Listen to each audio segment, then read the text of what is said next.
बिस्मिल्लाहिर्रहमानिर्रहीम। अस्सलाम वालेकुम फ्रेंड्स, कैसे हैं सब। मैं हूं सुमेरा और आप देख रहे हैं फूड विद सुमेरा। तो आज मैं बना रही हूं मज़ेदार सा ये खूबसूरत सा शरबत और ढेर सारे फ़ायदों के साथ।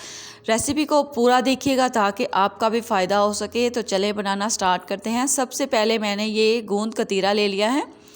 ये आप देख सकते हैं, ये स्टोन की शक्ल में होता है। बिल्कुल इसका टेस्ट कोई नहीं होता, लेकिन इसके ढेर सारे फ़ायदे होते हैं। बहुत ही बेहतरीन चीज़ है ये, आप इसको ज़रूर इस्तेमाल करें। ये देखें जी, मैंने इसको कटोरी में डाल दिया है और इसको अब पानी से भर के 4 से 5 घंटे के लिए इसको छोड़ देंगे।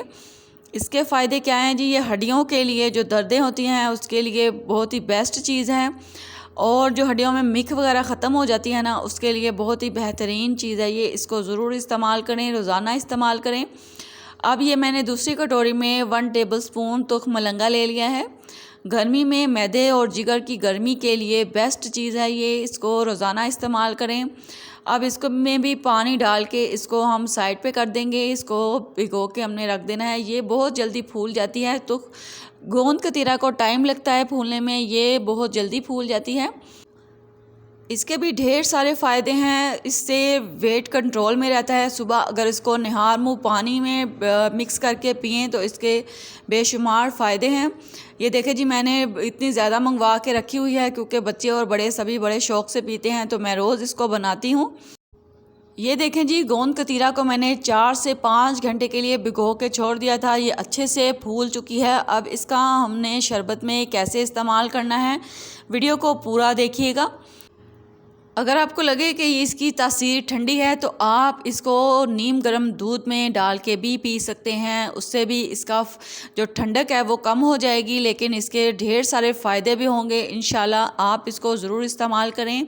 अब इसका शरबत तैयार करते हैं। ये मैंने बाउल में सबसे पहले 4 से 5 टेबलस्पून चीनी ऐड कर दी है और साथ 1 गिलास पानी ऐड कर देंगे। चीनी को सबसे पहले हमने मिक्स कर लेना है। चीनी आप अपने टेस्ट के मुताबिक कम या ज़्यादा कर सकते हैं।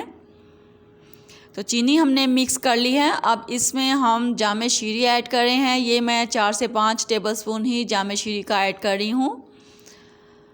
अच्छे से इसको मिक्स कर लेना है। अब इस कटोरी में हम थोड़ा सा पानी ऐड करके इसको अच्छे से मिक्स करके उसको भी इसमें शामिल कर देंगे। बर्तनों को अच्छी तरह साफ़ किया करें, इससे हमारे रिज़्क में बरकत आती है।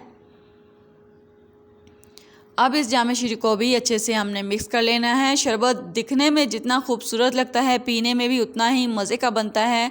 आप इसको ज़रूर ट्राई कीजिएगा। रेसिपी अच्छी लगे तो इसको लाइक और शेयर ज़रूर कीजिएगा। चैनल पर नए हैं तो काइंडली चैनल को सब्सक्राइब कर दें।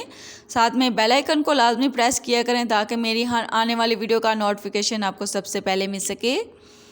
तो देखिए जी, इसमें मैंने ढेर सारी बर्फ़ डाल के इसको अच्छे से मिक्स कर लिया है। अब जो गोंद कतीरा हमने मिक्स करके रखा था फूला हुआ, वो इसमें ऐड कर देंगे सारे का सारा। अब ये जो तुख मलंगा है ये हमने भिगो के रखी थी, ये फ़ौरन से फूल जाती है 2 से 3 मिनट में, ज़्यादा से ज़्यादा 5 मिनट लगते हैं।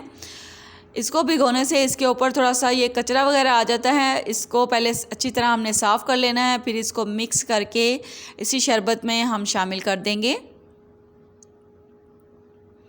बहुत ही मज़ेदार और ठंडक से भरपूर ये शरबत हमारा बनके तैयार होगा। उम्मीद है आपको ये शरबत की रेसिपी पसंद आई होगी।